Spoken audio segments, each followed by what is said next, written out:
At the London School of Economics, during London Climate Action Week, Acharya Prashant joined a global conversation on one of the most urgent challenges of our time, the climate crisis. The way we are approaching the climate crisis is just not going to succeed. London Climate Action Week is the largest citywide climate festival in Europe and one of the largest independent climate events globally. It brings together some of the world's leading voices on climate to confront a question that goes beyond science and policy.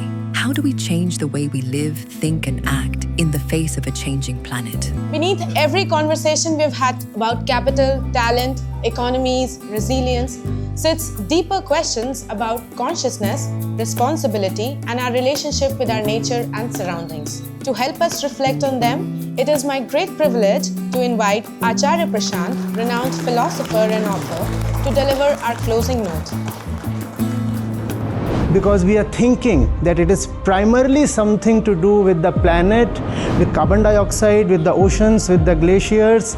We think the crisis lies out there somewhere. We fail to see the crisis is primarily what is it within that is continuously burning, and for that inner thing to burn, what is needed is combustion outside of us. My tour to the UK, I have been repeatedly emphasizing it is mass education of the self alone that will deliver the goods for us. Technology and policy necessary but not at all sufficient. That is not going to suffice, and that's the curse of the planet, and that's what is pushing us to our probable eventual doom and demise. Glad to be here, and I see that I have come right at the end of the session. I'm sure that you have already discussed and deliberated a lot on the topic or something similar to it. I'll see how the whole thing can be brought together as a closure. So, we know that the last 3 years, the global average temperature is already 1.5 degrees, more than 1.5 degrees above normal. We also know that the last 11 years are the 11 hottest ones on record. We also know that over the last century, the oceans have already risen by 20 centimeters, and they are rising by 4 millimeters per year. All this is very well known to us. We know that if we are to stick to the Paris Agreement goal of 1.5 degrees, all that we are left with is some 170 billion tons of emissions, whereas we produce more than a quarter of that every year. These facts are known. Not that we lack in facts. We probably lack in understanding where the emissions are coming from. It is somehow convenient to assume that the emissions are coming from an engine, an industry, that they are coming from deforestation or meat. But we fail to look at what is behind the engine. We fail to look at what is behind the axe. We want to believe that it is just human activity that is responsible for the temperature increase and other kinds of climate upheavals, which is not limited obviously to temperature and sea levels.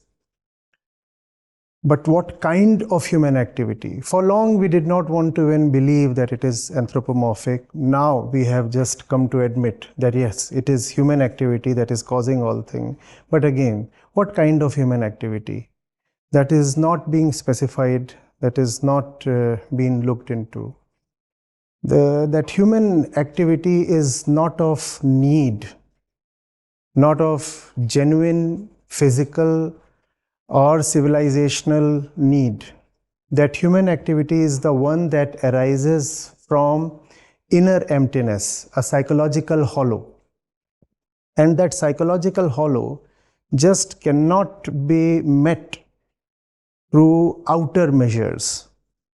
That psychological hollow is a misplaced inner belief that thinks that through outer consumption, the inner void can somehow be addressed. And equally fallacious is the attempt to address that inner hollow through external solutions. That inner hollow is what I am calling as the ego. Ego not in the Freudian sense, ego not in the sense of pride or arrogance, ego in the sense of the unseen feeling of I amness, the unseen feeling of the self. And that is the real emitter. That is the real pollutant.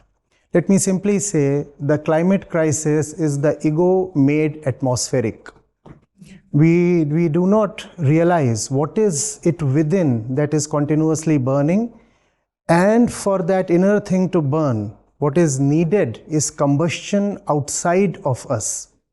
We look at that combustion which is in front of the eyes, which is available to the senses, and we feel that external solutions again in front of the eyes available to the senses would work, whereas the real culprit or the real patient is within, and that's the one we are refusing to look at.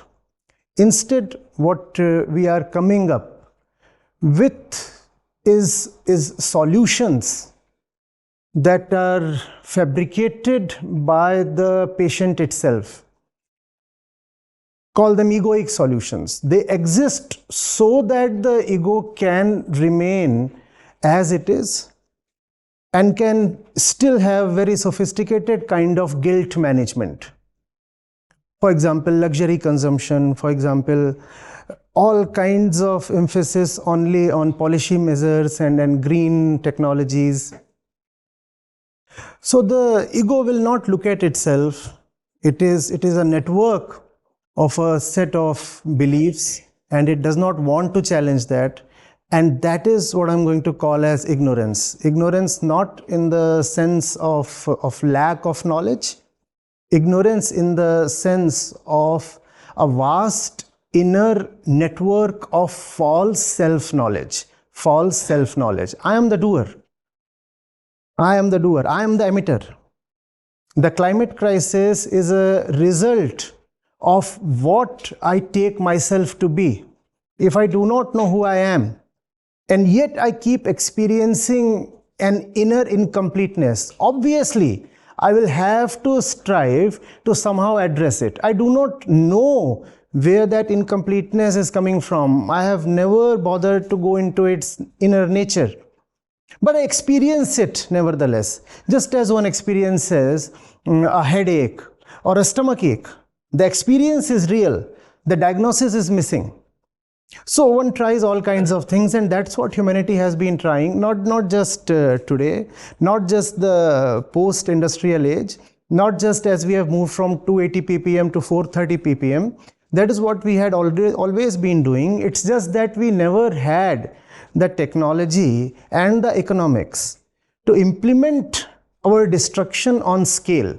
We now have it. Nothing new has happened. Man has always been an internal darkness, which is a needless darkness because one can go into it, and it is not a darkness that light has not reached. It is a darkness in the form of a dark painting that we have painted on our own canvas.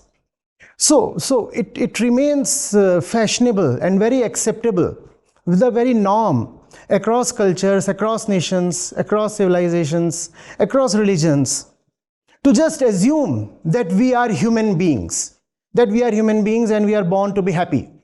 We are born to be happy, and how does one become happy? Through consumption. That's the popular philosophy underlying every bit of human action, every corner of the planet. So I'm supposed to be happy, you know. Are you happy? Yeah, you're supposed to be happy. You're supposed to be happy. You're supposed to be confident. And how does one get there? By consuming more, by consuming more. So the ego consumes everything. The ego consumes the planet, the ego consumes other people, the ego consumes animals, the ego even consumes its own body, the primary host. The ego consumes everything. And the ego is sophisticated enough to consume even institutions. Look at, because I stand here, look at what our institutions produce. And it's important that we address it very squarely. Are we producing wise people, or are we just producing more sophisticated consumers, more efficient egos, people who know how best to go about the very, very primitive business of making the best of life through all kinds of consumption?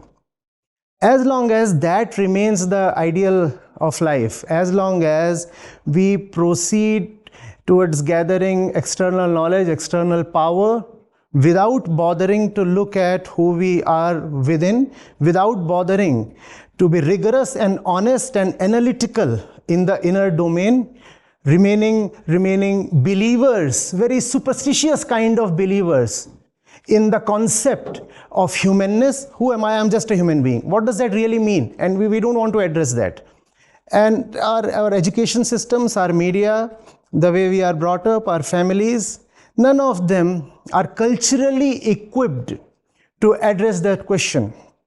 So the kid is brought up in an environment of great inner superstition. And I'm using that word with caution, standing here in an educational setup. Yes, one might be greatly educated, one might have great external knowledge, but one might still be inwardly believing in something that has never been tested.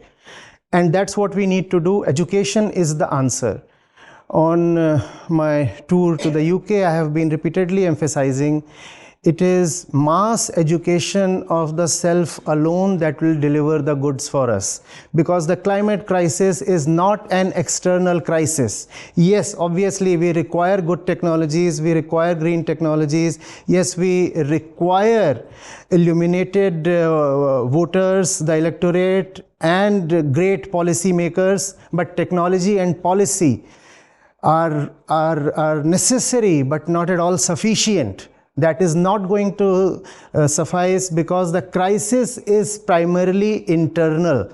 And if we are not addressing that, then we are fooling ourselves. It's obvious. We are just not on track in any imaginable way possible in meeting the targets that we have set for ourselves. And there is obviously no hope on the horizon either. Please remember, whatever is to be done by the human being who is this sense of I amness. If this I amness is not set right, if there is no inward glance, then whatever we do would simply be an offering to the incompleteness inside. You can have great intellects, you can have great institutions, you can have great academic models, you can have great research, you can have great technologies, but all of them will become food and fodder to the ego, and that's what is happening. The way we are approaching the climate crisis is just not going to succeed, because we are thinking that it is primarily something to do with the planet, with carbon dioxide, with the oceans, with the glaciers. We think the crisis lies out there somewhere. We fail to see that the ego is the central pollutant. We want to say, oh, the pollution is somewhere out there. No. The ego is the pollution in the body, and the ego is the pollutant of the atmosphere. The ego is the thing. And when I say ego, I mean a misplaced, false, unexamined, unseen sense of the self. And that's why I'm calling it the inner pollution, because it does not need to exist. And that's what defines a pollutant, right? It does not need to exist, it still is there. So that's what the ego is, and because it exists needlessly within, it does all kinds of needless things on the outside, Please do not forget, and that's the last thing I would want to emphasize, 60% of the emissions that we have, they come from extraction and processing. The ego wants to extract, the ego wants to process, the ego wants to package so that it can consume. What's pathetic is that this consumption yields the ego nothing at all. Man remains inwardly as desperate as he ever was. In fact, the instance of mental illness has only risen with all kinds of progress. So we have destroyed the planet. The hope is that destruction will somehow plug that inner hollow, and that inner hollow has not been plugged. We are riding on hope, and hope won't deliver the goods. We will have to change direction, and that has to be a historical U-turn, because we have never done that before. But then this crisis too is of a magnitude that we have never seen before. So if we are not prepared to look within, if we think that education is all about knowing about this and that rather than the one inside, as long as that kind of model of education will be there, we can have very knowledgeable students, we can have very efficient professionals who are still very, very ignorant within. And that's the curse of the planet, and that's what is pushing us to our probable eventual doom and demise. Thank you.